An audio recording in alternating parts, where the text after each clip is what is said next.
Have your copy of the Facts, Structured Interview, and Record Review open and be prepared to take notes. As you progress through this video, when you see this speech bubble, and in it will either be a prompt to ask a question or the actual question itself, pause the video and ask the question out loud. We do this because we're trying to approximate an actual interview, and that will be a closer approximation. After you have asked the question out loud, press the play button again. At that point, you will hear an audio response to the question from the person you're interviewing. Your task at that time is to capture the information from the audio response into the corresponding section of the Facts interview document. Now, you can do this by printing out the Facts document and capturing the notes using a pen, as shown here, or you could have it open in a separate window on your laptop. But keep in mind, anytime you see the pen, that's your visual cue to be taking notes. You may also decide to pause the video to make sure your notes are complete, or to rewind and listen again. The choice is yours. Beginning in section 1 with the context analysis.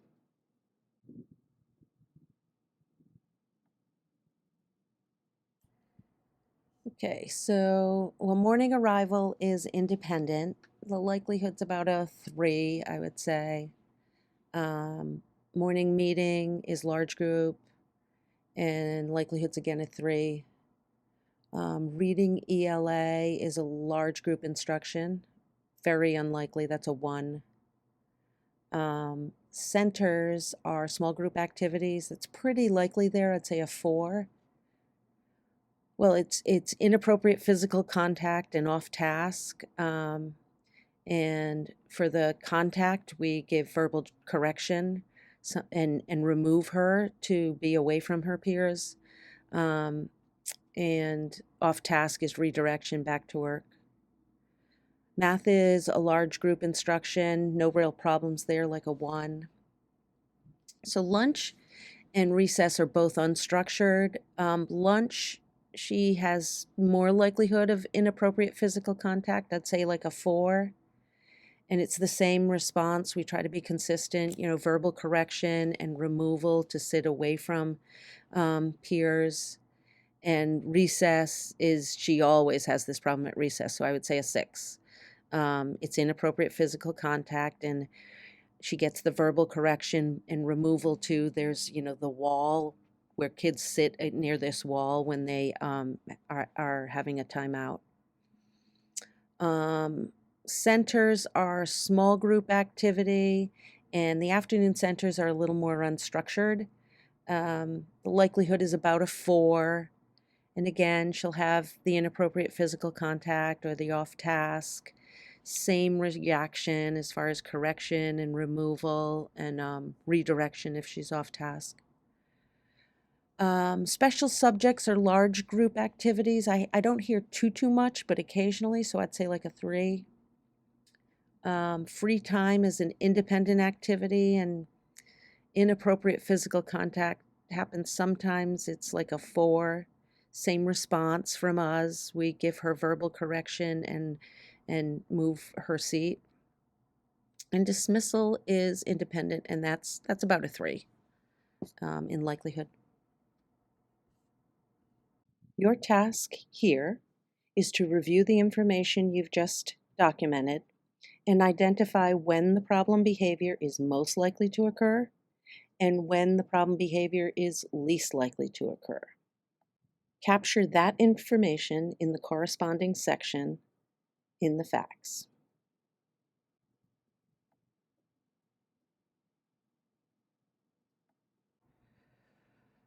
Well, she's on grade level in all academic areas, and I would say she's a really happy and friendly and active kid.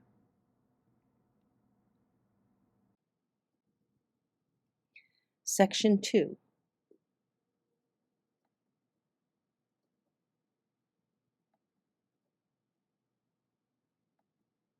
Um, so I guess, work not done, but it's because she's off task. That's the behavior is one.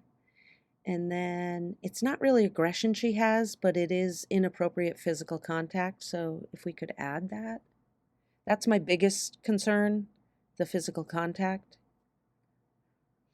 Well, it's like uninvited contact. So, and it's forceful hugs. Sometimes it's like hugging someone and then swaying back and forth, or forceful sorts of pushes or slaps or leaning on someone, but it's not in an aggressive way. It's more, it's just, it doesn't seem like it's intended to be aggression.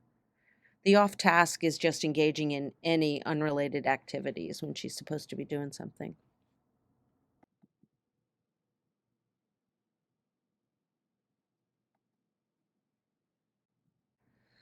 Um, so I would say it happens more than 3 times per day. It's brief. Yeah, no, nobody's getting hurt. It's not dangerous. For the rest of the interview, we're focused only on the context where the behavior is most likely to occur. So as we begin Facts Part B, make sure that you carry over that information, the prioritized context, as well as the name of the problem behavior and the definition of that behavior. Section 3.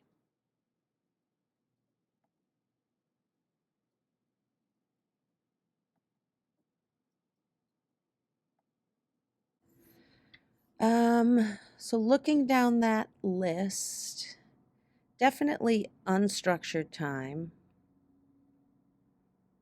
And then it's not really there. I mean, you've got large group instruction, but it's large groups, but not during instruction.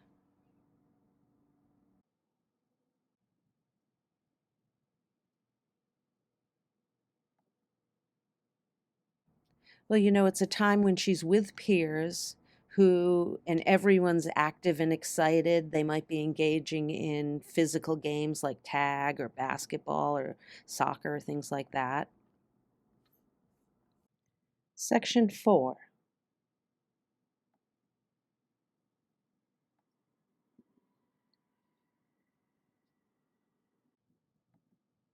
Well, she gets a response from adults, so get adult attention.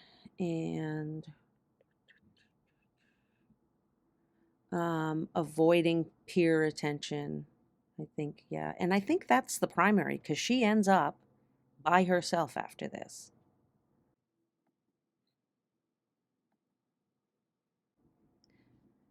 Well, it's away from the group that she's with, and it doesn't seem to be any one, but it's moving away from those students is what happens. It's the supervisory aides that respond, and what they do is they give her the correction, but then remove her from the group and have her stay away from the group. Section 5.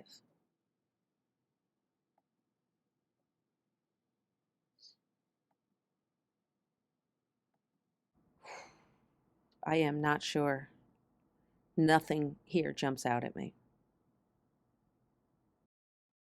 For Section 6 and 6A, your task is to review the information in your case study, and then in Section 6, complete that portion based on the information that you find.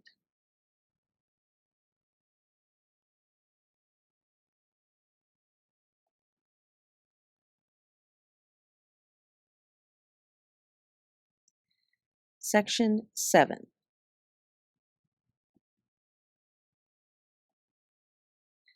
Absolutely. All of my students participate in explicit instruction at the start of the school year in our classroom agreements, which are respect, responsibility, and community.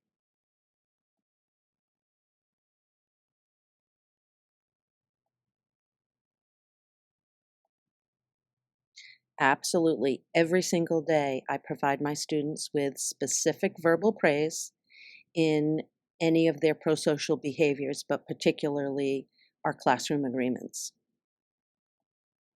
Section 8. Your task for Section 8 is to review the information that you have captured in the earlier sections and bring that information forward to the summary.